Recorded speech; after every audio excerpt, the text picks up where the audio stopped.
first of all, I just wanted to welcome everyone to the PERN Salon, which is an event we run pretty much twice a year. Just to remind those who are guests and are joining us for the first time, the Platform Economies Research Network is a multidisciplinary and, excuse me, international network of scholars. Our work focuses on platform economies, hence the name, but actually with very specific attention to forms of value and practices of valuation that instantiate the ever-expanding realm of digital platforms, which we'll be speaking about today. So I'm Professor Janet Reutman at RMIT University in Melbourne. I'm also an associate investigator with the Australian Centre of Excellence for Automated Decision Making in Society. I'm coming to you from Melbourne on the unceded lands of the Wurundjeri people of the Eastern Kulin Nation, to whom I pay respect.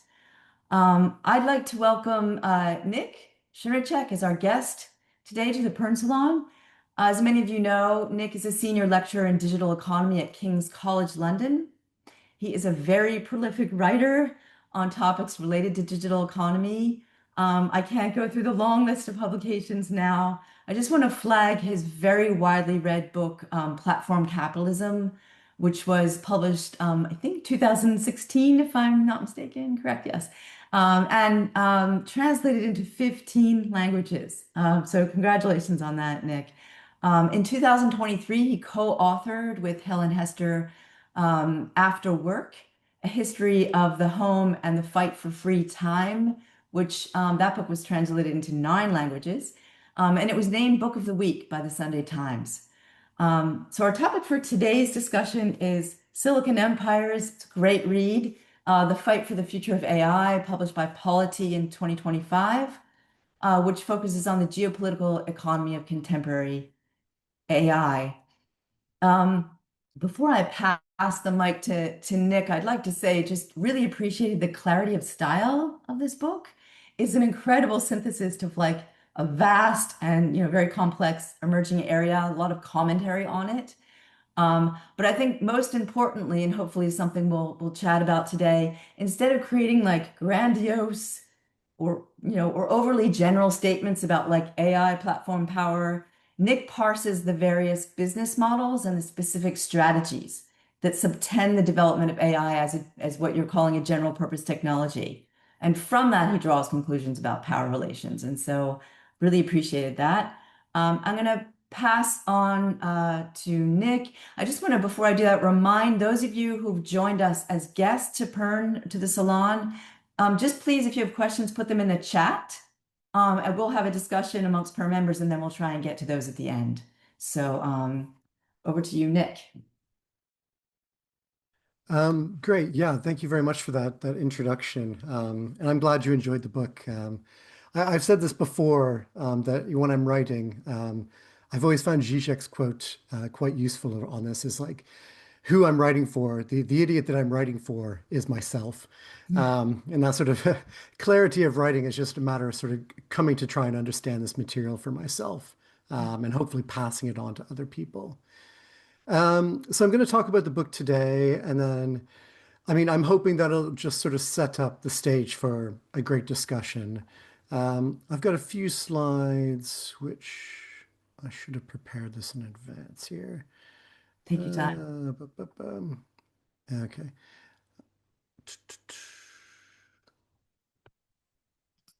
So I'm going to skip past most of these slides because the material is from chapters 1 and 2 of the book, which people will hopefully have had a look at. Yeah. Okay, here we go. Okay, so like I said, I'm going to skip past most of this because a lot of it covers chapter 1 and 2, but I'd like to sort of cover some of the later material, which has to do with the sort of the geopolitics of it all. Because I think you can't really, one of the things that when I was writing Platform Capitalism, I could very much just focus on the capitalist elements. And you didn't really have to think too much about politics at that point, at least not the sort of geopolitics as we see today. You can't, I think, write about AI today without also talking about geopolitics. And I think, Karen Howe's book is terrific on numerous levels. I think it's probably the best introduction text to the world of AI and its criticisms. But geopolitics is sort of curiously missing from that book, and I hope it's one of the things that my book can contribute to sort of the discussion. And part of the story I try and tell in this book is that, well, the reason why AI is the focus of all of this geopolitical attention is because historically speaking, general purpose technologies have had really massive impacts on the international balance of power. So there's Jeffrey Ding's book, Technology and the Great Powers, I think. I'm forgetting the name at the moment, but Jeffrey Ding's book is really excellent on this and quite influential in my own thinking.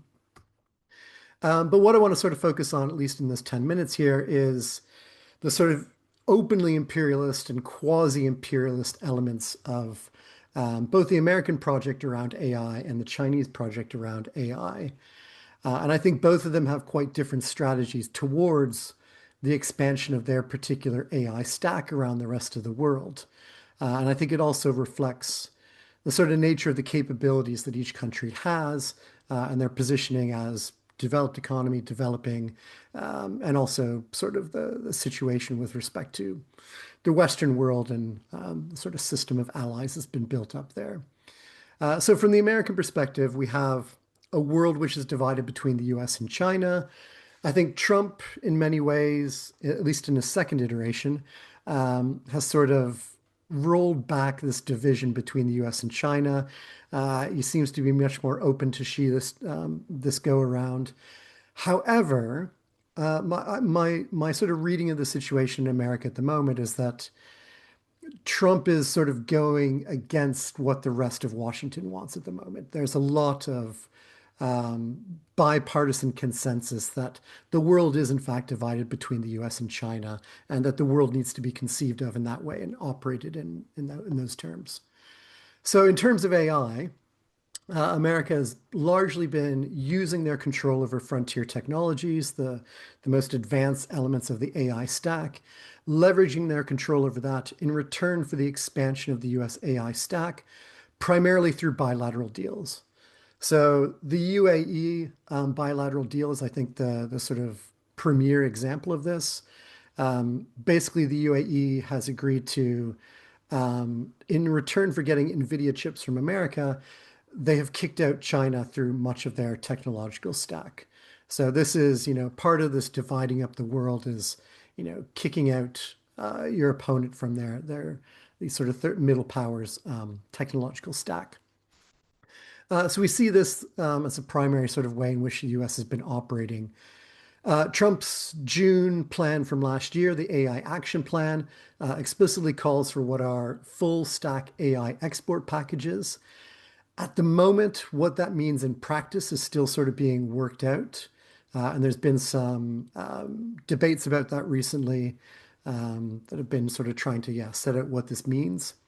But then there's also a few other initiatives recently, which I think have really gone under the radar in many cases, but I think are really representative of how the US is perceiving this expansion. So there's the Pax Silica initiative, which is basically a sort of an attempt to formalize an alliance between different countries that consolidates US control over the supply chain for AI. And in return, there's, a sort of second element there is what's called the Tech Corp Initiative, which is modeled after the Peace Corps Initiative. And the idea here is that you get young, sort of idealistic American engineers to go out and tell foreign governments, how do you implement the US AI stack into your government agencies and things like that. So a real focus here on, again, expanding American technology around the world. In addition to all of that, you've got a very sort of unilateral vision of, exerting American power on the rest of the world. Any sort of international regulation of AI, at least under Trump, has been, heavily criticized, mocked, and ignored. Under Biden, it was slightly different. There was a lot more attention to AI safety there. But at least under Trump, any sort of international regulation is off the table. Now, China, by contrast, I think is still, I would say, still trying to work out what their strategy is. And I think it's a mixture of opportunism as America sort of makes these strategic blunders, China sort of stepping in and taking advantage. A key example of this is, as America steps back from its role within international institutions, China has been stepping up to take leadership of global governance efforts. It's been supporting and proposing multilateral ideas for how we should govern AI. It's been pushing for various international standards around, both technical elements, but also sort of AI safety concerns. And I think, somewhat to my surprise last year, China became the most vocal supporter and supplier of open source AI as well. And then, at least rhetorically, China has been offering support to global South countries to build up their technological capabilities. And as far as I know, this hasn't amounted to much in practice, but it is still rhetorically very different from what America has been presenting.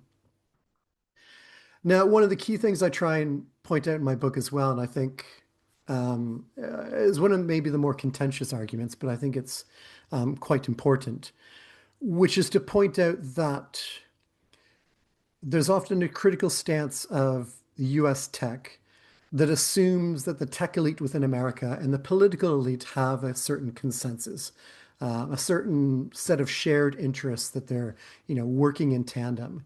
And I think under Obama, that was totally true. I think what Silicon Valley wanted ended up being what Washington wanted. And you can see this in trade deals. You can see this in all sorts of, the absence of regulations and what sort of regulations do end up getting passed.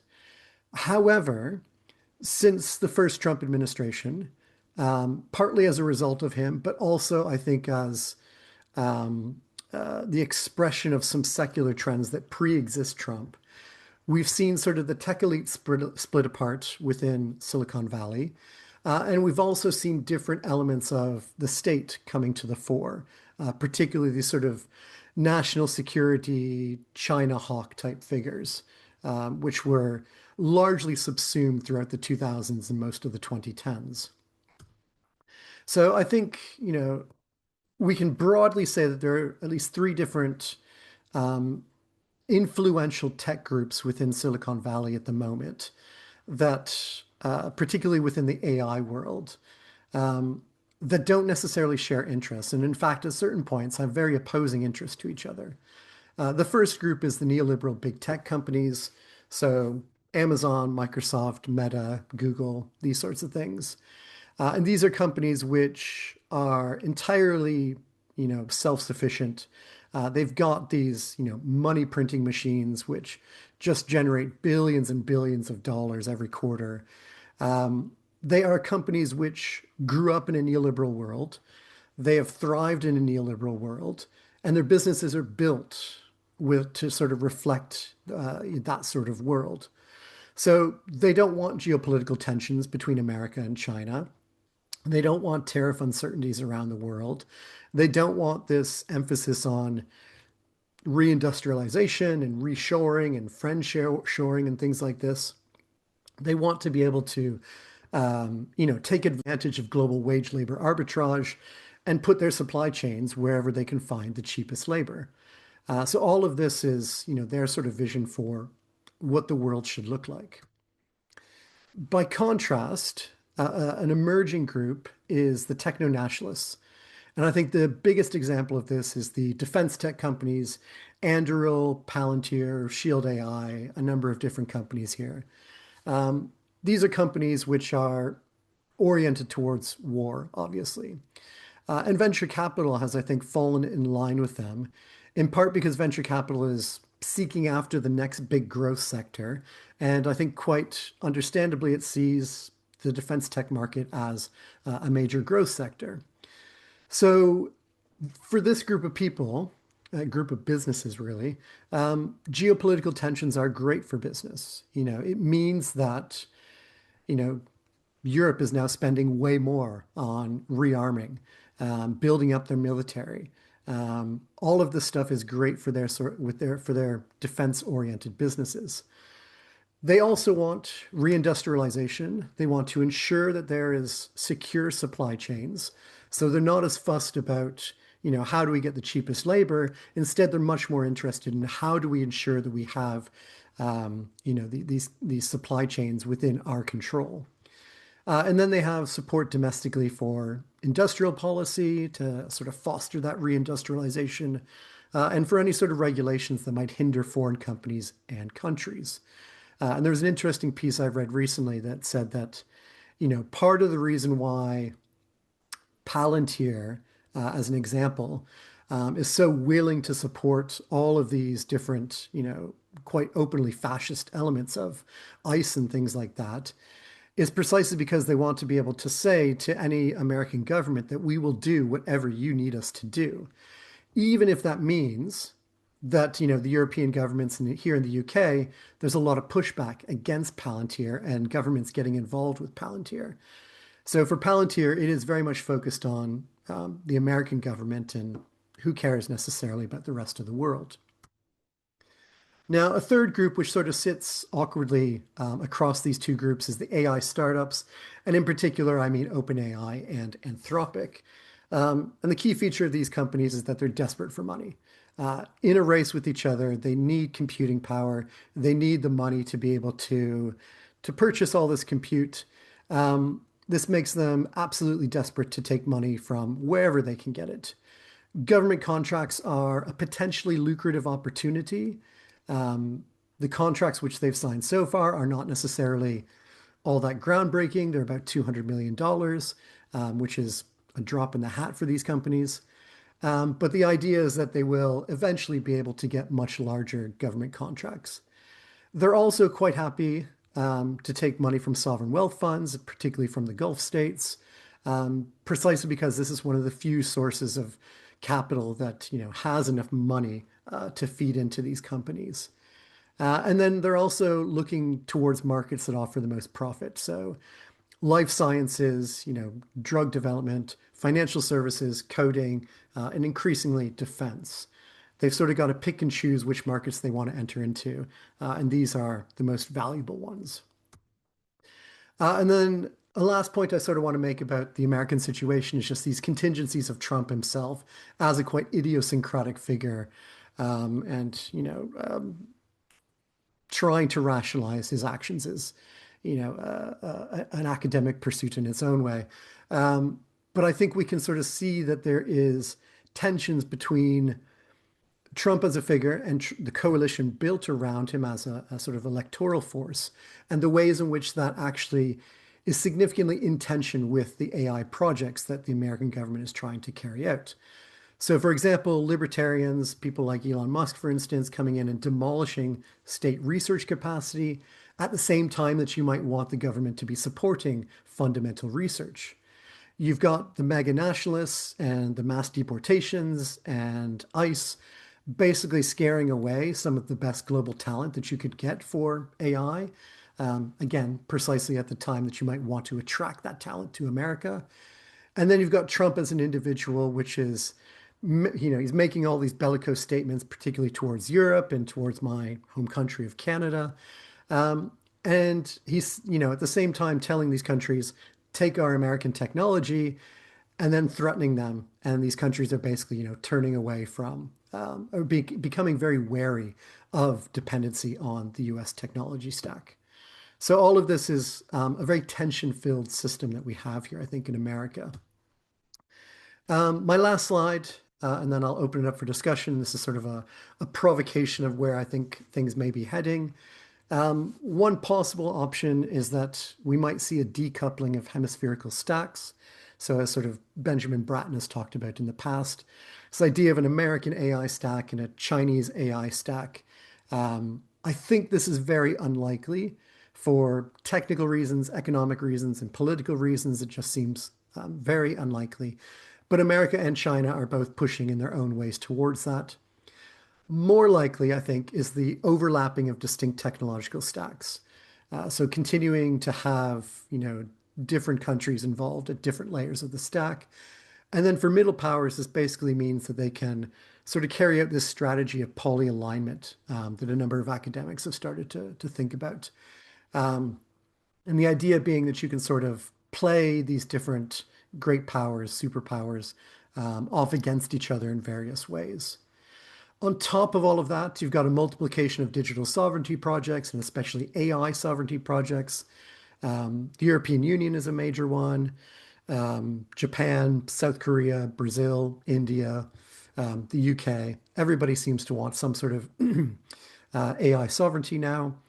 And then we've got this still sort of ongoing struggle over the hegemonic vision of technology in the US. So who will win out? Big tech neoliberals, techno nationalists, maybe some other grouping or some mixture.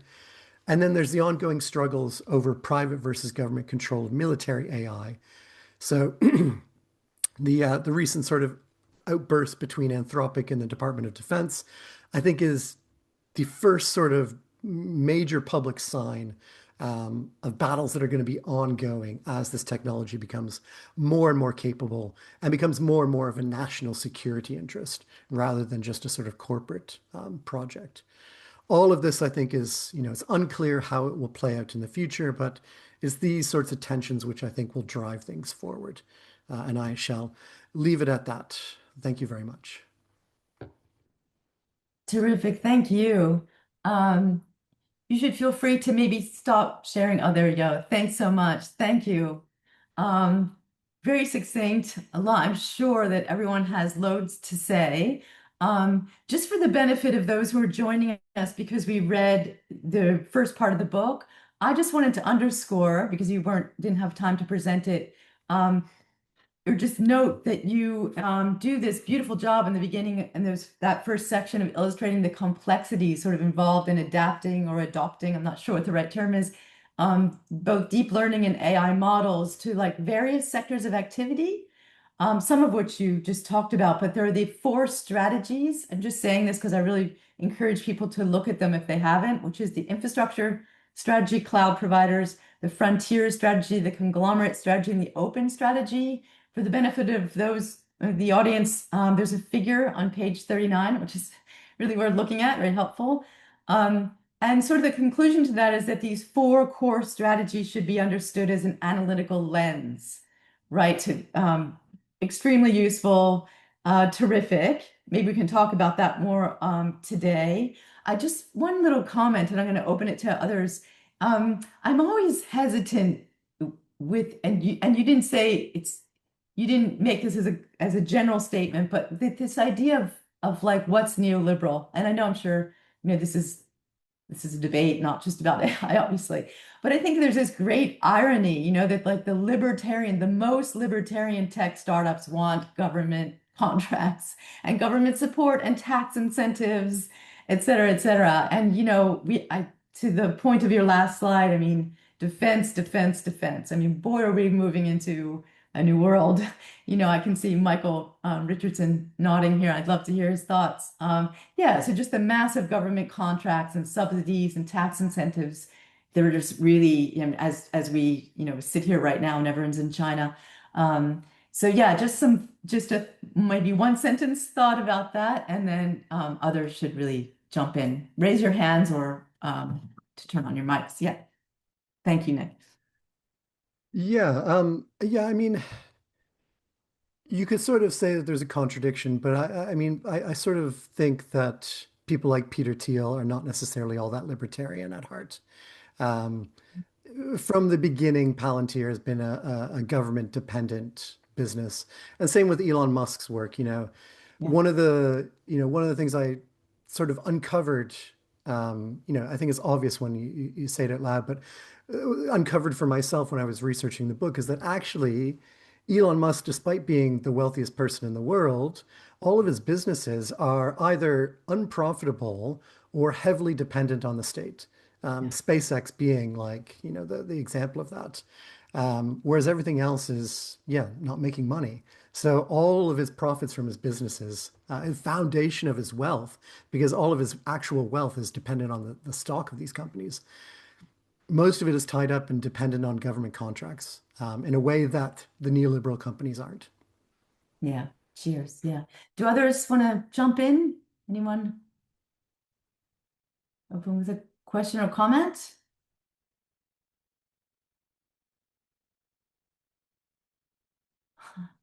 much to my Can I, surprise. I'll go if Please, that's it. Dean, yes, Unless Sam wants to go first. go for it. Okay. Thanks, Nick. So this is the second time I've heard Nick talk about the book. So enjoying it again, and I read it quite early this year when it first came out. I I'm gonna I think jump into the end point, I guess the poly alignment and things like that, and what next. I was wondering, part of me was thinking about, I've been thinking a lot about tech oligarchy and elites and how elites think about the world. And I find it quite interesting, and I've come to the conclusion that elites think very differently from other people. And part of that is to do with the fact that your position as an elite is very performative. And that means that you think in a very performative fashion. It's the kind of a very basic level. I fire you, I hire you. These are performative acts as much as anything else. They're not necessarily truth acts. They're performative.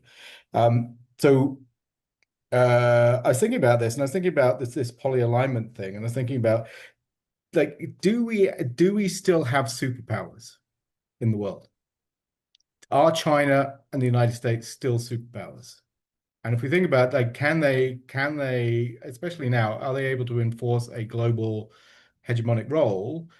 And I know that the US is trying, and I was thinking, this sovereignty, this kind of hegemonic role and dependency and sovereignty is very performative in the sense of we position ourselves in a dependent, part of it is positioning ourselves trying to position ourselves as, well, not ourselves, but countries trying to position themselves as dominant or dependent or what have you, or trying to reassert sovereignty as it's a lot of what's happening. So I was thinking, is there a point where the US has just become overly performative and that has become counter-performative to their superpower hegemonic role?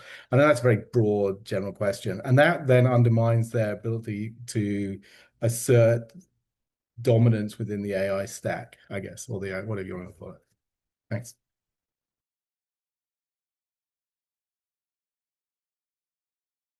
Cora, did you want to add to that, or do you? No? Yep, go ahead then, Nick. Um, yeah, great questions. I think you're right to ask, do we still have superpowers? I think probably not. I think, that sort of post-World War II, Cold War moment, the level of dominance that America had and, you know, a step below the Soviet Union, I don't think we see that level of global dominance today. Um, I think, for a multitude of reasons. One, not least because, the nature of war is changing quite significantly, and it's not necessarily so dependent on these highly capital intensive national militaries like the US. As we saw in Iran, a lot of it was just really cheap drones, which managed to, at least hold back the American military in a very significant way. So there's that sort of basic like military level. The changes in the nature of warfare today seem to favor smaller countries, smaller powers. Maybe not necessarily favor them, but at least give them a lot more leverage than what they used to have. And then on top of that, I think you've also got, this particularly under Trump, this real step back from any sort of role within international, liberal international institutions and the sort of, as Mark Carney quite rightly put it, the fiction of this liberal order, which was always designed to support the Americans. But they've now stepped back from that sort of, that institutional power, that soft power form as well. So, yeah, even America, it seems, they still have immense power. They can exert, I would say, significant force upon particular targets. That's different, though, from achieving political goals, which they haven't been able to do for quite some time, militarily at least. So yeah, I think, this idea that the idea of a superpower is a force. Sorry, I seem to have something in my throat. the idea of having some sort of force that could be exerted across the world seems to have disappeared. Has US power become more performative? I think I might need to hear more about what performative means in this context to sort of fully say. Um, because I understand the sort of tech elite, thank you, the tech elite element and the sort of performative nature of that. But I don't quite understand how that translates to the America as a state per se. Um, but yeah. Correct? Thank you, Janet. Hi, Nick. Hi, everyone. Um, I have two questions. One is going to take us back to your previous book, Extraction, where it was very central. And now we don't see extraction, we see capture. So theoretically, what are they? Are they the same thing, or does capture something else? Second, in this one that I loved reading, by the way, it's very, very difficult to write about such complex matters of concern in such simplicity, and I agree, Janet. And at the level of political economy, it becomes very, very difficult to navigate. So I really, really loved, and I'm this book, and I'm teaching AI agent and platform design, and I'm gonna start it with this. It's very, very beautifully written. But what is going on in this new book? I had difficulty in understanding. Capture seems to be in three ways: value, strategy, and control capture. I didn't quite understand what is capture there. What is the economic mechanism of it? What are we talking about by capturing? It's because extraction was more about, like, we have extraction literature. For instance, many anthropologists showed that extraction was not simple even when it comes to gold, and it's a production relationship. You don't just go and extract data. So we had a lot of development in social research on that front. But capture, I need some help. It seems like capture would like to capture many things at the same time, and then it pushes the argument very well towards the end. Second is, I'm writing this paper about workflow design in AI filmmaking, how organizations are changing when we move from lens to model. And I saw that, in Asia, Kling vision models compared to Adobe. Adobe is like, you can put together a cartoon with Adobe. It's so underdeveloped compared to Kling. No one uses it. If you wanna, use a vision model, Asia is way more advanced Chinese models than language models. And you seem to be basing your argument on text models and then reaching conclusions about political economy of what's going on. I understand it still holds. I'm not saying would it change the argument, but why no vision models are there at a time when we have become a video civilization? 80% of all data overload in the world is video. Stupid cat videos. It's not AI, it's not Bitcoin, it's not this, it's not that. We're destroying this planet with attention. So these 2 points, Nick. Yeah, yeah, lovely questions. I'll take the second question first because I think it's a little bit simpler, which is um, I don't think I think vision models can sort of be excluded for my purposes. I think if you're looking at the impact of AI on social media or something like that, it would be really important to focus specifically on those. But I was particularly interested in the shift towards multimodal models. So it wasn't just text, it was images, it was video, it was sound, it was all these things. And as far as I know, that's, the nature of pretty much every leading AI model at the moment, with the possible exception of Claude, because Claude is sort of Anthropic's never really put all that much attention into video or image generation or anything like that. So I think, all of that can sort of be subsumed under multimodal models, rather than just thinking about it as a strict LLM language text model versus, a vision diffusion transformer or something like that. I think they can sort of be, for my purposes at least, be sort of combined together under that broader category. The first question, I should say, extraction versus capture.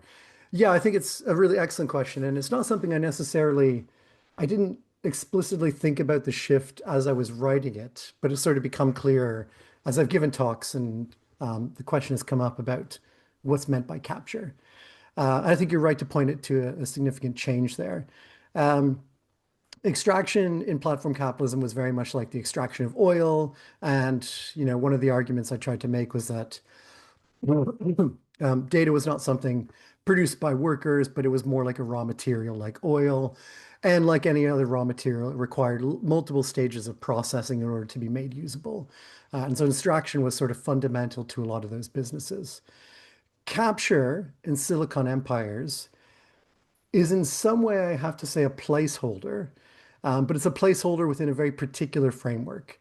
So sort of implicit in the background, and I don't think I ever mentioned it explicitly within the book, but implicitly within my mind is the Marxist framework of thinking about the total aggregate of surplus value that's produced, but that doesn't necessarily get matched up to, who has the most workers, who has the most labor that's producing this value. There is a distribution of that total aggregate surplus value. And that, for me, is all about capture. That is what capture is referring to, is the ways in which, a company which may have very few employees can still get a huge amount of profits. And I saw some stat the other day that OpenAI and Anthropic are, on a per employee basis, the most revenue producing companies in the world, I think. So it points to this issue of like, how is value being captured? And I say it's a placeholder because it leaves open this question of where's the value being produced? And it's partly because I don't have an answer to that yet, and I don't think we necessarily can derive an answer yet, but about where this value is being produced. Is AI something which is actually helping to generate surplus value, or is it something which is just helping companies to capture surplus value? And so that's sort of that's what the term is trying to get at, is that sort of distributional conflict over the aggregate. And yeah, the different ways in which that's being approached. Can I just comment on that? I want to also invite any of the other PERN or ADMS members to join the conversation. But this, um, yeah, again, kind of referring back to my neoliberalism point, but to take up Korai's question about capture, capture via labor value is one thing, but then we have balance sheets, and Keen can probably speak about this more articulately than I can. But in your book, actually, Nick, I thought another analysis that was really, really helpful was control without ownership, which I think helps enormously in parsing just saying monopolies, so I invite those to like go back and really look at that. And it seems that one of the enigmas, again, at least for academics, right? Maybe not for people in the world, but for one of the enigmas is this like concurrence of monopolies on the one hand and price competition on the other. And that is something I really learned in your book, that these superscalers are not monopolies in the traditional sense because of this control without ownership. So one, did I get that right? But secondly, you also refer to, I guess this is your expression, I'm not quite sure, but the war of 100 foundation models. So I'm looking at my notes here. And the fact that competition, this is really, I learned this from you, the competition over price has supplanted or taken over competition over model capabilities. So it used to be competition over model capabilities. Now it's competition over price. I have not seen much written, if anything written, on the intense competition over price. Everyone's just monopolies, monopolies, monopolies. So I hadn't even thought of that. So one, that contrasts with the generalizations about monopolies, but it also highlights the role of open source. which again, not many people talk about. So I guess what I'm getting at is there's this lack of profits, which we mentioned earlier, right? So few companies like the app or the model layer are profitable, as we know, in contrast to like the infrastructure hardware level, like NVIDIA, which are profitable, I'm assuming. And then sort of this question of profits versus revenue. So because a lot of these firms have revenue on balance sheets, there are a lot of conclusions are drawn about their power and this and that, but actually profits are not there. And I'm actually sorry, I'm quoting you here, but you wrote, which I agree with, determining the revenue and profits from AI for the cloud can be difficult. And I was like, to say the least, right? And so you give this example when hyperscalers give cloud credits to AI startups, I'm quoting, which are then spent on their cloud infrastructure. Is this to be counted as revenue? Right. So because AI is integrated as a feature into existing products, it's really difficult, maybe impossible, to parse the impact in terms of revenue or profits of AI, right? And so the example you give is if Microsoft integrates AI into Office 365, the revenue appears as a software subscription rather than like AI-based revenue. So this really got me thinking, and that's why I raised this question of like value from labor power, like obviously, yes, in some ways, but the balance sheet accounting, and I really do refer to Keen, and Keen, please feel free to add to this, but um, is fundamental. But then there's also off balance sheet accounting and the ways that they raise capital from investors and displace liability off the balance sheet. So I'm not going to get into the details of that, but I think I do just to explain a little bit. Just recently, literally the other day in the Financial Times, there was a note, it was about Meta really, but the tech groups have shifted tens of billions of dollars of data center projects off their balance sheets using special purpose vehicles, right? So that they're offshore and then Wall Street investors will come help fund the infrastructure and raise debt that doesn't appear on the balance sheet. And this is just becoming standard practice across industries. It's not just the tech industry. But I think that a lot of the conclusions we want to draw, I mean, it's like capture sounds like value is already there. And then I think the focus, and again, of course, Marxist political economy is sort of what people, academics reach for, but I'm just not convinced about the labor power value capture argument. I'm just not. The balance sheet is just it's so fundamental. So, I invite Keen, I don't know if you have more to say about that, but yeah, but Nick, you might as well. So, Yeah, I don't know if Keen wants to jump in on that. Feel free to if you do. Uh, Um, no, not I, particularly, but the only thing I'd say is that there's like I'm really interested in tokenization as well, and that's kind of a side thing. And the whole thing is riddled with SPVs.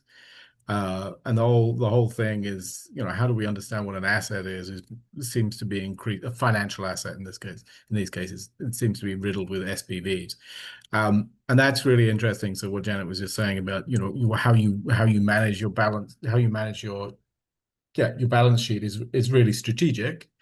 And I didn't read the FT article, but I'd love to see it, Janet, because sure. that's yeah. But I think it's the same. You can potentially see similar tendencies that are less to do with managing balance sheets and more just to do with outsourcing the risks of um, R&D. So the biotech sector is an outsourcing of risk of R&D by the pharmaceutical sector, digital tech sector. That's what it's become. Startups are essentially an outsourcing of big tech's R&D. And so there's the same sort of thing, just a simple kind of outsourcing to ensure that your financial entity is able to maintain its, I don't know, fictive health, I guess. Yeah. Yeah, yeah, Nick, sorry.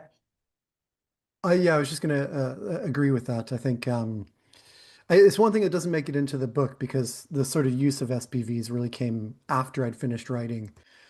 Just started, I think June of last year was when the initial one came. Um, And it also, I think it's, if I could change one thing in the book, it would be my discussion of bubbles in the book, because in the book I talk about the AI bubble, and I sort of say, well, it's probably not going to be that big of a deal if it bursts because all the data center capex was basically funded by the profits of the big tech companies. So if it went bust, it might knock off their quarterly profits for a little while, and it might knock their stock market value down a little bit, but it wasn't going to have these sort of systemic effects.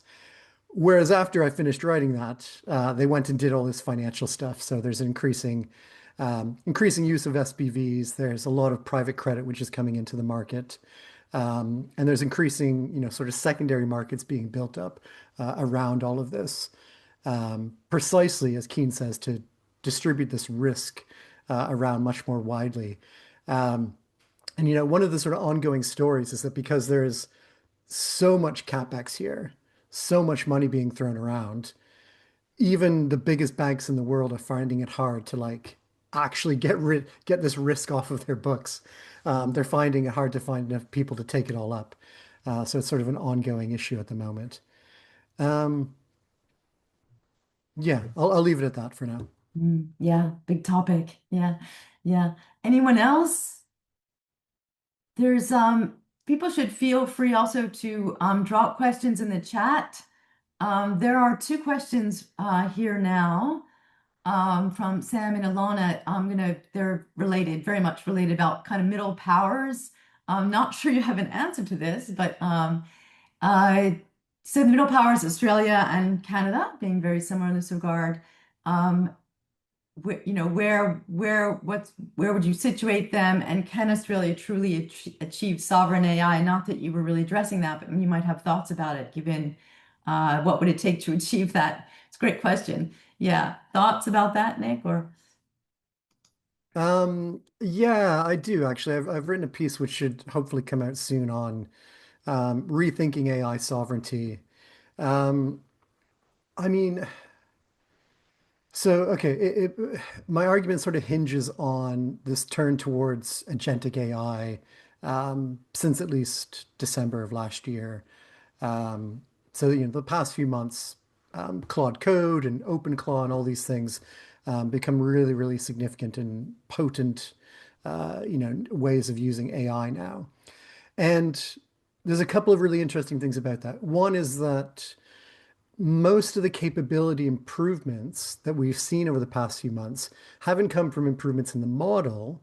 They come from improvements in what's called the harnesses or the scaffolding that's built up around these models. So for instance, one of the issues is if you want a model to be able to work for minutes and minutes and dozens of minutes and hours on end, it eventually needs to renew its context. The context window runs out of, available tokens and it just gets overwhelmed. So you need some way to sort of pass on from session to session to allow these systems to go working for a long period.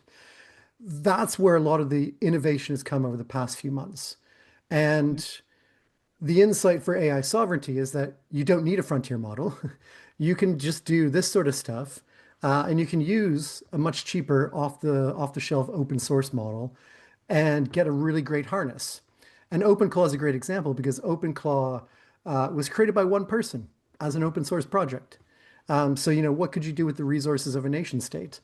It's a much cheaper process to get some AI sovereignty in the agentic era than it was when it was just about building the frontier model, which is extremely expensive. The other thing that's novel is that agents rely less and less on training compute and more on inference compute. And inference compute it can be much cheaper than just building these massive gigawatt scale data centers. So instead of laying out, $50 billion for a data center, you can have much smaller data centers built around your country to run the inference, to do the inference rather than have to have these big centralized training centers. So in all these reasons, I think agentic AI is really opening up new opportunities for AI sovereignty. On top of all that, I think ultimately the best way for countries to do this is to think not in terms just of national sovereignty, but in terms of contributing to a collective project which offers an alternative to the Chinese stack and the US AI stack. So this would be open models, but it would also be open source harnesses. It would be interoperable protocols to make sure that agents remain, interoperable with each other. All these things which basically prevent the sort of concentration and centralization of power, and allows countries around the world to have a repository of collective resources that they can just draw upon to build up their own AI sovereign systems. Mm. Brilliant. Also makes me think one of the things in reading your book was just the ways that the fault lines between private and public are shifting in some ways. Hard to draw conclusions about that, but yeah.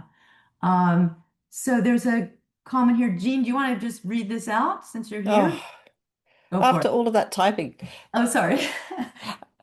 Thanks Nick for the presentation. I really appreciate this book. It's going to be very widely used, I think, across social science and humanities disciplines, including in like internet studies and platform studies, where this kind of elucidation of the stack is desperately needed. Yeah, I mean, I'm probably not the right person even to ask this question because Michael Richardson's here and Christine's here, but what about the sort of the energy strategy where we need all kinds of we need huge amounts of energy for the compute, but maybe we just capture the sources of energy.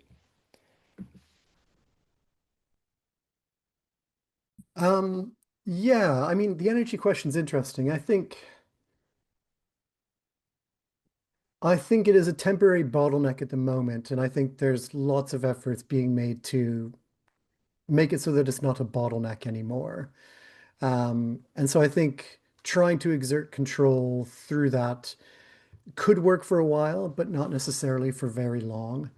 Um, I have my moment of optimism in the book, which is that, if the AI bubble bursts, maybe it'll just leave us with all of this new, hopefully renewable energy sources that we've built, and we can, decarbonize very easily from that position.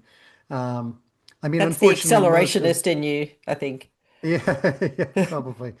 Um, but I mean, mo most of the U.S. New energy supply is also natural gas as well, which is, better than coal, but not by a long shot, and not exactly what we need. Um, so yeah, it could be a strategy, but I think is a temporary one. Julia. These aren't, I had two or three questions, not particularly deep, but so I read, this is bringing it back kind of to chapter two, or I read chapters one and two, and they seemed to me to recall, I don't know if you've read this or you thought about it when you're writing it, but Neil Fligstein's Strategies of Corporate Control a bit. Um, are you familiar with that book? No, actually, I read Oh. Fligstein like a decade ago, but it's been, yeah, many, many years since I last read him.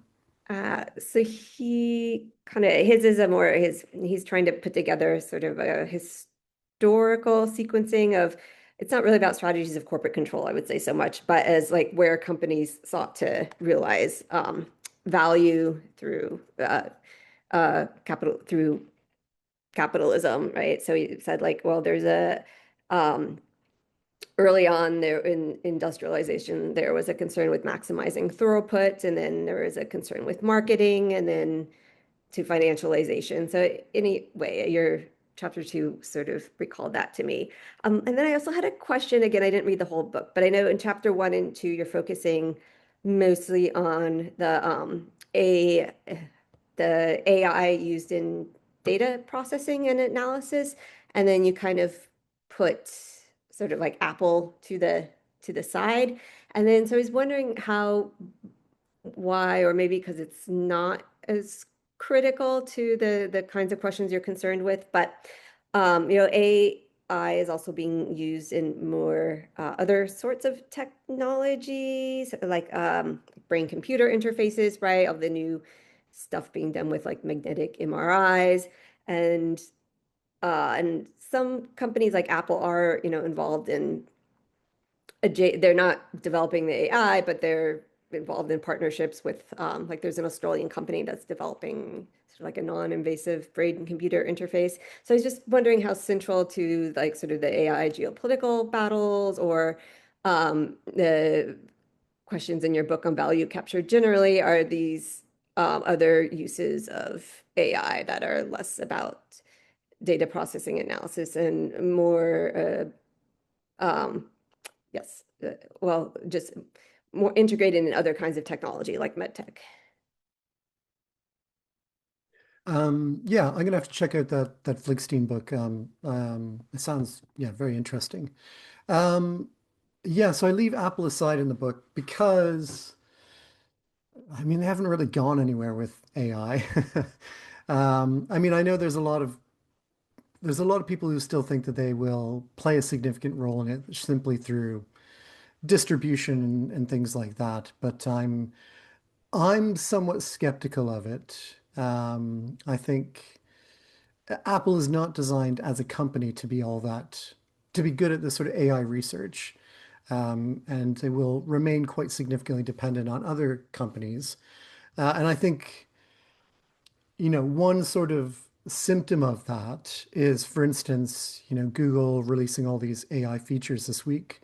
Um, and that sort of integration of AI into the operating system requires control over both. Whereas if you've got Apple controlling the operating system, but then a separate AI model, it doesn't have that same level of integration that enables all these potentially powerful sort of capabilities. So I think, Apple is in a difficult position. But I'm also willing to say that I could be completely wrong about that because maybe it will turn out that Apple's approach to AI has been the right one. But I'm skeptical myself. On the other AI-based hardware, I mean, one looming question which I never address in the book is about robotics. And I think you could sort of include the computer brain interfaces and things like that in with that. And I think in part it's because it's still too novel for the most part and still sort of unproven, the business case. And I think humanoid robots are one of the silliest ideas that we've had. Um, it's just, yeah, it maybe 5 years down the line, that will be like the new sort of playing field for trying to capture significant amounts of value. At the moment, I don't think it is yet, and I sort of had to put a scope around the book to just not include that stuff. But I think it definitely will be important at some point in time. And why are humanoid robots the silliest? I would love one to clean my kitchen. It's the only reason I'm asking. Well, it's just it's such an inefficient way to do most things. Huh. You don't want it. I saw an image on Twitter today, X, sorry, of a humanoid robot that was like flipping over packages on an assembly line so they could be scanned in one way. And somebody was like, "Couldn't you just have a scanner on both sides so they didn't have to be flipped over?"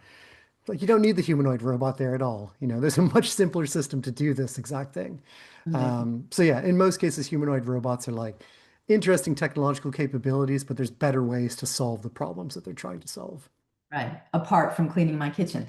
So there's a little personal obsession. So Angus Dell, thank you. There's in the chat. Angus is interested in state capture. What is being captured now versus what has already been captured? We've had close to 2 decades of big tech dominance and aided by a lax approach to national and global regulation, out of which big tech have created fairly complex markets for privatized regulation. Great expression. Thank you, Angus. Privatized regulation. Standards, the movement into private contract law over regulation, etc. So in what ways are we seeing an intensification of existing state market structures? Really big question. And what legacies do current hybrid formation inherited from the previous decade? Really good question. That's a whole nother book. Um, although you've got the beginnings of it in yours. I don't know if you have something to say about that. Privatized regulation for the lawyers on the call as well. That's I know Jake has thought about that. Yeah. Thoughts? Yeah, it's a great question. It's a huge question. Yeah. I can't answer it properly, but I mean, I do think. for me, the beginnings of sort of thinking about this would be that fracturing of the Silicon Valley consensus, and that what the American state wants is now different from what the tech elite necessarily want, and even within Silicon Valley, there's quite significantly different interests there, and China has its own system as well. Um, I think a useful way to read the crackdown of the early 2020s was basically to say that it was a crackdown on one particular element of the Chinese tech sector, the platforms, whereas the hard tech elements of the tech sector in China didn't receive any sort of crackdown. So, Huawei never had any sanctions. The semiconductor companies didn't have any sanctions. And in many ways, it was sort of a way of trying to tell the platforms that you sort of had your capitalist fun and now you need to listen to the state again. Well said, Michael. Thanks, Nick. Yeah, as others have said, it's a really terrific book, and I'm teaching a new course in a couple of weeks, and I've just set it as the chapter one as the first reading. So you're going to get some second year university students getting their minds blown, I think. So I wanted to come back to the military dimension, and particularly I've been thinking about like what is going on outside the domains that I think you rightly sort of set aside as key. So like not deep fakes, not like online propaganda, information warfare, all of that is important in various ways. But at this kind of more fundamental infrastructural or ontological or epistemological level, what's going on in the reconfiguration of the defense tech sector, but more importantly, what that means for planning and conduct of war. And you mentioned the stoush between the Pentagon and Anthropic over AI guardrails, or supposedly over AI guardrails, and then OpenAI sliding into the Pentagon's DMs to say, hey, what's happening? But there are other things too that we've really seen in the Iran war situation where, data centers becoming targets of war, for instance. We know too that efforts to control electromagnetic spectrum are increasingly important in the conduct of war, and that matters for the effect of AI in material ways, like flying fleets of autonomous drones, for example, becomes difficult or has a higher incentive perhaps in other ways, depending on how those things play out. So I'm just wondering, are you seeing hints of anything over the last few months that starts to shift for you, anything about the geopolitical arrangement of these tech stacks? Or are we sort of just seeing exactly what we might expect if we follow through your argument around these kind of different strategies, like orientation towards government contracts and so on? Yeah, a lot of really interesting questions there. So I think so. Claude Mythos is maybe a good example of all of this. So the creation of an AI model, which is extremely powerful and has clear national security implications involved with it. And the way in which it was handled um, is, sort of hopefully indicative, I think, of how things might progress, which is, a lot of caution around releasing this sort of thing and ensuring that time is given to allow people to build up defenses against these sorts of things. Um, but, that's dependent, at least in no small part, on the US government allowing it to happen like that, and allowing the defensive use of that technology to be the priority rather than the offensive use immediately. And, as these technologies become more diffused, it'll be easier and easier to sort of use that offensive capability. Um, I think,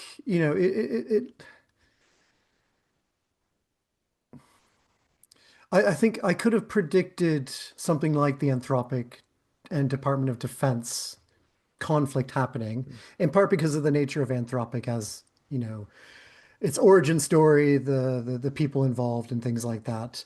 Um, but also it harkens back, and this is something I think it wasn't clear to me until I started researching the book, but it harkens back actually to this sort of turn after the Cold War, where the locus of defense innovation during the Cold War was the government. And what the government said they wanted, if they wanted stealth fighters, any commercial purposes for it? No, but we want it. We want stealth fighters. So that was the driver. Whereas after the Cold War, that sort of funding stream dries up and the locus of defense innovation moves to the private sector. And so I found, a number of interesting people, even in the early 90s, defense people saying, this is a real potential national security risk that like we no longer have overt control over this innovation. And so Anthropic is very much in that line, that post-Cold War line of the separation of military innovation from what the government controls overtly. I don't know how it's going to play out. I think in part, I think the outcome is very contextual. I think if geopolitical conflicts heat up, there will be growing pressure for the government just to say, we're taking control of this, and we're going to use it as we want. But if, geopolitical tensions sort of dampen down, then maybe we can avoid that, hopefully. I will say one other thing which terrifies me, uh, which is, one of the real curious features of recent wars, particularly Iran and Israel, and the US and Iran, is that these wars are so constrained by their supply chains. And so, do you have enough missile defense systems? Do you have enough rockets to fire off? Do you have enough drones to build? And the wars sort of have a natural endpoint because the supply chains can't keep up with the pace of the war. What terrifies me is that the defense tech industry is now changing that Yep. and building up the supply chains, which are going to enable wars to go on much longer. So, yeah, nice happy thought for Yeah. the evening. I think, you could think about Anduril in that way, right? Where it's like idea of hyper modular, like really fast manufacturing, and the idea that like, you would build these sort of like automated factories everywhere that would just generate huge amounts of like very, very simple, quote unquote, simple sort of military technologies. I know Jake's waiting to ask a question, but I did just want to say, I think what you've described, it works really well alongside the points you make in the book about the acqui-hires and the problem of kind of talent, and the concentration of expertise that's driving all of this. So, at a point where you have companies willing, like, the big conglomerates willing to spend, $1 billion just to get a couple of like elite AI researchers in the door, essentially. Like, how does government like reclaim power over defense technology? Like, the steps to do that are really, really dramatic because they're not just about like a contract or whatever. It's about like the where the balance of capability has really shifted, and it's like not in do you have the engineering expertise to build a huge fighter jet over 20 years, right? It becomes like, do you have that guy? And of course, mostly guys. Do you have that guy in the door, right? And that's a really different kind of arrangement. Yeah. Thank you so much. Super interesting. I could listen to the both of you for a while, but I won't sleep at night. I know Keen has to drop off the call, so great to see you, Keen. Jake. Hi, thanks everyone. Thanks for the talk, and also I really enjoyed reading the first few chapters of the book. I'm always amazed with a book like this at thinking about the archive that you must be using to produce this sort of work, and as a sort of meta question, I'm really interested in if you could perhaps say more about the kinds of materials that were informing your thinking. Because and I have a more specific question, which is sort of going back to a discussion that we just had earlier about sovereignty, and a little bit bouncing off Angus's really good question in the chat about sort of legacy structures. And I'm sort of interested in the work that you see concepts of sovereignty doing in these global markets. Sort of sovereignty versus securitization, maybe. Sovereignty can mean so many things, and I'm interested in the like in this vast archive of literature that you're looking at, I'm interested in hearing about the different things that you see sovereignty doing. Because I can tell you, for instance, in Australia, like it's not doing anything particularly good because we have a particular version of sovereignty around technology, data sovereignty, that relies very much on effectively two companies to provide territorialized infrastructure. And now when we're starting to think about AI sovereignty, the the the way to do it is, well, let's rely on these two companies that are the only companies that can provide territorialized infrastructure. And so when we have small Australian companies that want to build something, the supply chains associated with AI mean like that they necessarily have to use hyperscaler infrastructure somewhere in the product that they're going to deliver. So there's no such thing as a vendor here who can build a AI product without relying on AWS or Microsoft at some point. And so when the data territorialization laws apply to them, they say, well, actually we can't promise because we don't have control over the thing from one end to the other. And so actually what we're getting is market distortions in favor of Microsoft on the basis of AI sovereignty rules. And it's very, very peculiar arrangement. I hope that there's better versions of AI sovereignty being deployed around the world, but I'd be interested in hearing what you've encountered.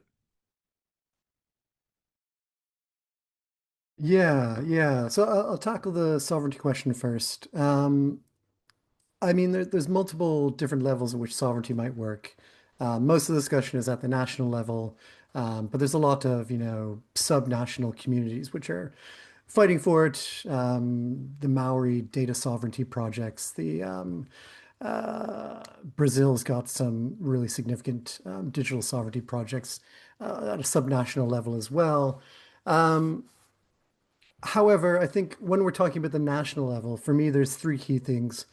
One is avoiding dependency on a foreign provider, and the sort of risks that come along with that. Um, the second is capturing value produced by AI, so making sure that the value being produced isn't just going to, NVIDIA's pockets.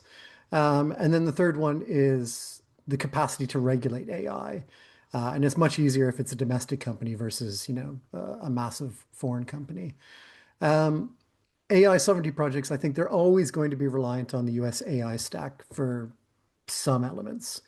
There's no real sense that you can sort of escape completely that dependence on America. But part of it is about finding leverage points to ensure that, America is at least partly dependent on you, um, and trying to organize things in that sort of way. Um, on the data that and the sort of archive that I used for the book, yeah, the real challenge was that things are changing so fast. Um, and so for me, a lot of my material comes from news sources, particularly sort of specialist sites like The Information, which do a lot of sort of insider information about, revenue forecasts, issues that companies are having, things like that. So a lot of the news sites. There's also, there's a pretty open public community of people around this on sites like Twitter. And actually, if you just sort of watch and listen to them, you can learn quite a bit about where things are going. And as long as you have the sort of capacity to separate out the people who are just engagement farming versus the substantial people, yeah, you can learn quite a bit and get a quite a good insider perspective on these things. And the other thing, and I think I'd like to make a real academic case for this at some point, but I think podcasts are actually really can be a valuable source of information too. And it has to be the right podcast. It has to be the right, person asking questions because lots of times it can be, little lob balls to people. But, somebody like Dwarkesh Patel, who's extremely popular, but also really good, and ask questions that, if I were to interview these people, I would never get an answer in the way that he gets answers. So, as a way of interviewing elites, I think podcasts have a pretty significant role. Um, on top of all of that, just following, the business press about what's going on, what they're investing in, what they're paying money for, and things like that.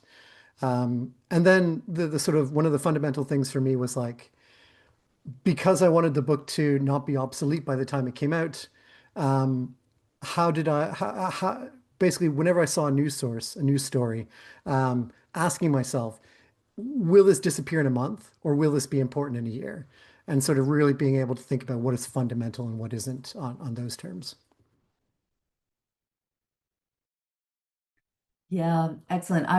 Thanks for that, Jake, because I also had in my sort of notes of things that I was curious about was the point about, yeah, just your kind of sources, as it were. Yeah, really, really important. There's a conversation in the chat here about industry sector versus national level. Um, I don't know if someone wants to say something about it so that Nick doesn't have to kind of read through the chat or leave that aside up to all of you, or if anyone has any other question in our last minutes here.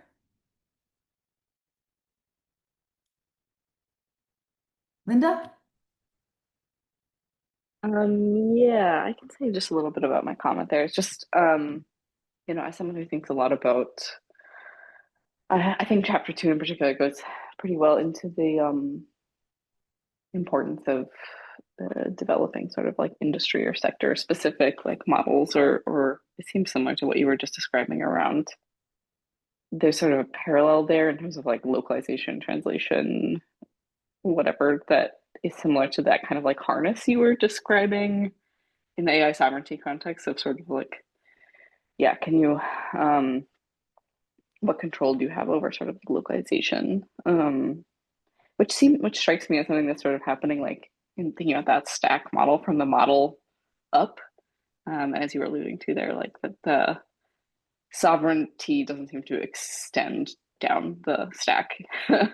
So that seems troubling. But yeah, it's just sort of like thinking about, these domains. You talked a little bit about the role of healthcare and education as like exemplary sectors that, part of this conglomerate strategy is to develop specialized products and models in those sectors. And you're seeing, I think, particularly in the US, like a lot of pushback, particularly from the education sector around sort of like the entry being treated as part of this conglomerate strategy. And like, I guess I hadn't put two and two together of thinking of that as a kind of like sovereignty struggle in its own right, that we see from those sectors, whether they, yeah, in what ways and how they're sort of implicated in this like power struggle around AI.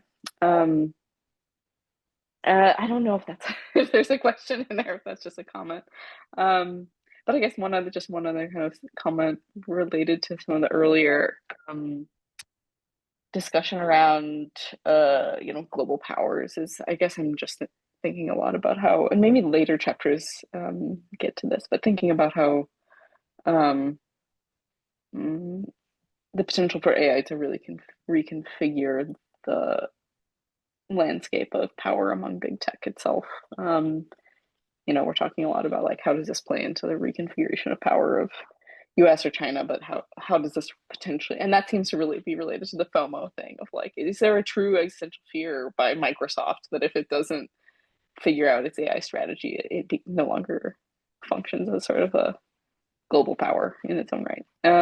So yeah, I thought the FOMO was interesting, and I feel like I would love even more detail or like context there or texture about exactly what that fear is. I think I understand it better at a sort of nation state level, but what the fear is that's sort of driving so much of this strategy. Yeah.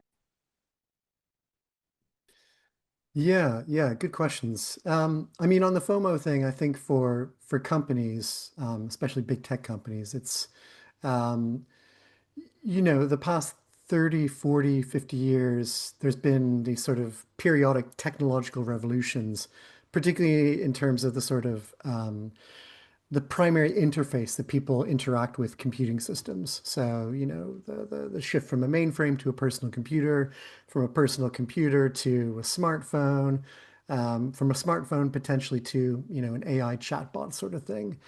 And at each of those sort of transformations, there's big tech companies which were massive at one point, which just get left behind. IBM as a good example, Microsoft for a long period of time until they moved into the cloud business.